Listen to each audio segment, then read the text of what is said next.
রজব মাসের আমল সম্পর্কে জানতে চাই। রজব মাস শুরু হয়েছে। এটি রমাদানের আগমনী বার্তা বাহক মাস। রমাদানের ক্ষণ গণনা শুরু হয়ে যায় সাধারণত রজব মাসের শুরু থেকেই। সেই দৃষ্টিকোণ থেকে একটি গুরুত্বপূর্ণ এবং তাৎপর্যপূর্ণ মাস। রজব মাসের আলাদা একটা তাৎপর্যের বিষয় হলো এটি সম্মানিত ৪ মাসের এক মাস। আমরা জানি কোরআনে কারিমে আল্লাহ রাব্বুল আলামিন সূরা তাওবায় সম্মানিত ৪ মাস সম্পর্কে আমাদেরকে ধারণা দিয়েছেন। আল্লাহ বলেছেন বছরে ১২ মাস, চন্দ্র মাসের মধ্য থেকে মিনহা আরবাতুল হুরুম ৪টি মাস হলো সম্মানিত মাস।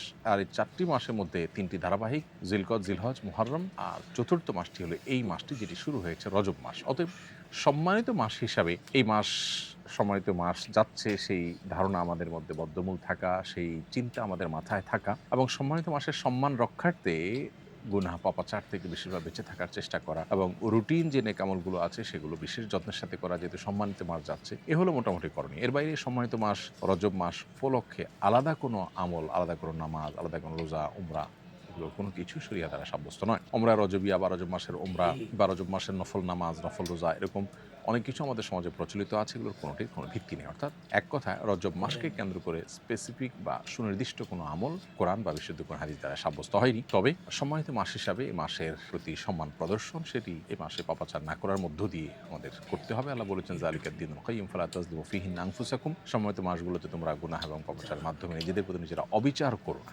অতএব আমাদের এই বিষয়টা খেয়াল রাখতে হবে। এর বাইরে আলাদা কোনো আমল নেই। একটি হাদিস রয়েছে যেখানে রজব মাসের শুরুতে একটি দোয়ার কথা বলা হয়েছে, আল্লাহুম্মা বারিক লানা ফি রজব ওয়া শাবান ওয়া বাল্লিগনা রমাদান। হে আল্লাহ, রজব এবং শাবান মাসে আপনি আমাদেরকে বরকত দান করুন এবং আমাদেরকে রমাদান পর্যন্ত হায়াত দিন। এই হাদিসটি যেটিতে রজব মাসের এই দোয়াটা পড়ার কথা বলা হয়েছে, সে হাদিসে সনদী মুহাদ্দিসরা অনেকে আপত্তি তুলেছেন, অর্থাৎ সেটুকুই বিশুদ্ধ বা সহিহ সূত্রে সাব্যস্ত বলেননি।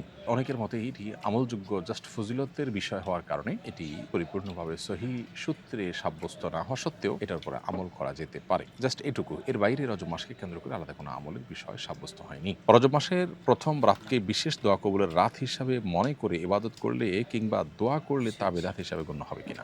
রজব মাসের প্রথম রাত দোয়া কবুলের বিশেষ রাত হিসাবে কোরআন হাদিসে কোথাও সাব্যস্ত হয়নি, বিধায় এই রাতকে কোরআন হাদিসের আলোকে আপনার ফজিলতপূর্ণ রাত মনে করা বা সে অনুযায়ী এই রাতকে পালন করা এটার কোনো সুযোগ নেই, এটা বেদাতে পরিগণিত হবে। ইমানদার যে কোনো সময় দোয়া করতে পারেন এবং কবুল হওয়ার সম্ভাবনা থাকে, সেই জায়গা থেকে রজব মাসের প্রথম রাত হোক, দ্বিতীয় রাত হোক, এই রাতগুলো যে কোনো রাতেই আপনি দোয়া করতে পারেন, সেটা ভিন্ন বিষয়। এক রাকাতে একই সূরা একাধিক জায়গা থেকে তেলাওয়াত করা যাবে কিনা।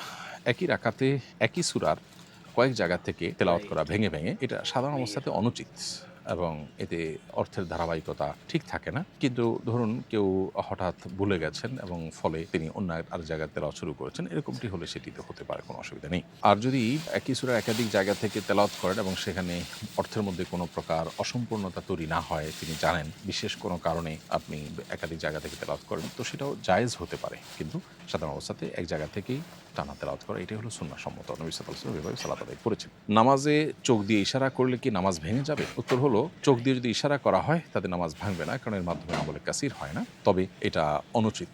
নামাজের মধ্যে নামাজের প্রতি যে মনোযোগ থাকা দরকার, খুজু থাকা দরকার, মনোযোগের পাশাপাশি যে শারীরিক স্থিরতা প্রয়োজন নামাজের জন্য, এই চোখ দিয়ে ইশারা করা কাউকে নামাজের মধ্যে এটা তার খেলাফ এবং পরিপন্থী, বিধায় এটা নামাজের গুণগত মানকে কমিয়ে দেয়। সেই জন্য নামাজের প্রতি মনোযোগিতার স্বার্থে এই রকম কোনো আচরণ করা থেকে আমাদেরকে বিরত থাকতে হবে। নামাজের সামনে দিয়ে যাওয়া অনেক বড় গুনাহ বলে শুনেছি, কিন্তু কোনো বিশেষ জরুরতের কারণে পিছনে মুসল্লির বরাবর সামনে থেকে পাশে সরে গিয়ে চলে যাওয়া যাবে কিনা। উত্তর হলো হ্যাঁ, এটা যাবে, এতে কোনো অসুবিধা নেই। ঠিক মুসল্লির বরাবর সামনে আছেন, সেখান থেকে আপনি ডানে বা বামে সরে গেছেন, সরে গিয়ে বের হয়ে গেছেন, এরকমটা করলে অসুবিধা নেই। আপনি ক্রস করতে পারেন না, এক পাশ থেকে আরেক পাশে যেতে পারবেন না। নামাজের মাঝখানে যদি ওযু ভেঙে যায়, আমি ওযু করে এসে আবার পুনরায় নামাজ পড়ি। একজন আমাকে জানিয়েছেন এক্ষেত্রে পুরো নামাজ শুরু থেকে পড়া জরুরি নয়, যে রোকনে ওযু ভেঙেছে এরপর থেকে পড়লেই হবে। বিষয়টি আমি আপনার মাধ্যমে নিশ্চিত হতে চাই, পুরো পদ্ধতিটা জানাবেন। নামাজের যে কোনো পরিস্থিতিতে ওযু ভেঙে গেলে আপনি যদি ওযু করতে যান, ওযু করতে গিয়ে যদি কার সাথে কথাবার্তা না বলেন, আপনি জাস্ট ওযু করলেন এবং এসে আবার যে জায়গায় ছিলেন নামাজে ঠিক সেখান থেকে আবার শুরু করেন, তাহলে এটি জায়েজ আছে। এটাকে ফিকহের পরিভাষায় বিনা বলা হয়, যেখানে রেখে গেছেন সেখান থেকে আবার স্টার্ট, এটা হতে পারে। আর যদি আপনি এসে শুরু থেকেই নামাজ পড়ে নেন, সেটা সবচেয়ে উত্তম এবং নিরাপদ। আশা করি ভালো আছেন। আর শুরু থেকে লাস্ট অবধি আমার এই ভিডিও দেখার জন্য অসংখ্য ধন্যবাদ। আশা করি আপনাদেরকে এই ভিডিও শুরু থেকে লাস্ট অবধি দেখে অনেক মজা পাইছেন, অনেক ভালো লাগছে, অনেক কিছু জানতে পারছেন। তা সবাই এই যে কি মাস চলতেছে, শাবানের মাস আইছে। তো আমাদের শাবানের মাসকে যে কি নামাজ, কি আমল, আমাদের শবে বরাত শবে বরাত কীভাবে করতে হবে, শবে বরাতের আমল কি, এগুলো আমরা অনেকেই হয়তো জানি না। তা আমাদের এই পছন্দের যে হুজুর, আমরা যে হুজুরদেরকে বিশ্বাস করি, যে হুজুরদের কথাগুলো আমরা পালন করি, তাদের কাছ থেকে আমরা শুনি এবং কি আমরা জানার চেষ্টা করি।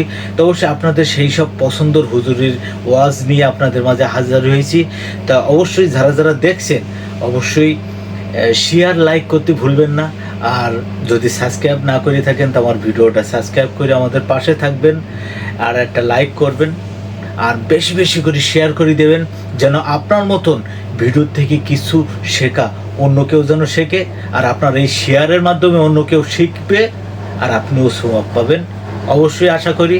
তা সবাই ভালো থাকেন, সুস্থ থাকেন। এই মুহূর্তে আপনাদের কাছ থেকে বিদায় নিচ্ছি। নেক্সট কোনো ভিডিও আপনার সাথে আমাদের অনেক সুন্দরভাবে দেখা হবে, কথাও হবে। আর ভিডিওটা ভালো লাগছে কি না কমেন্ট করে জানাতেও ভুলবেন না। তা সবাই ভালো থাকেন, সুস্থ থাকেন। আল্লাহ হাফেজ। আসসালামু আলাইকুম ওয়া রাহমাতুল্লাহি ওয়া বারাকাতুহু।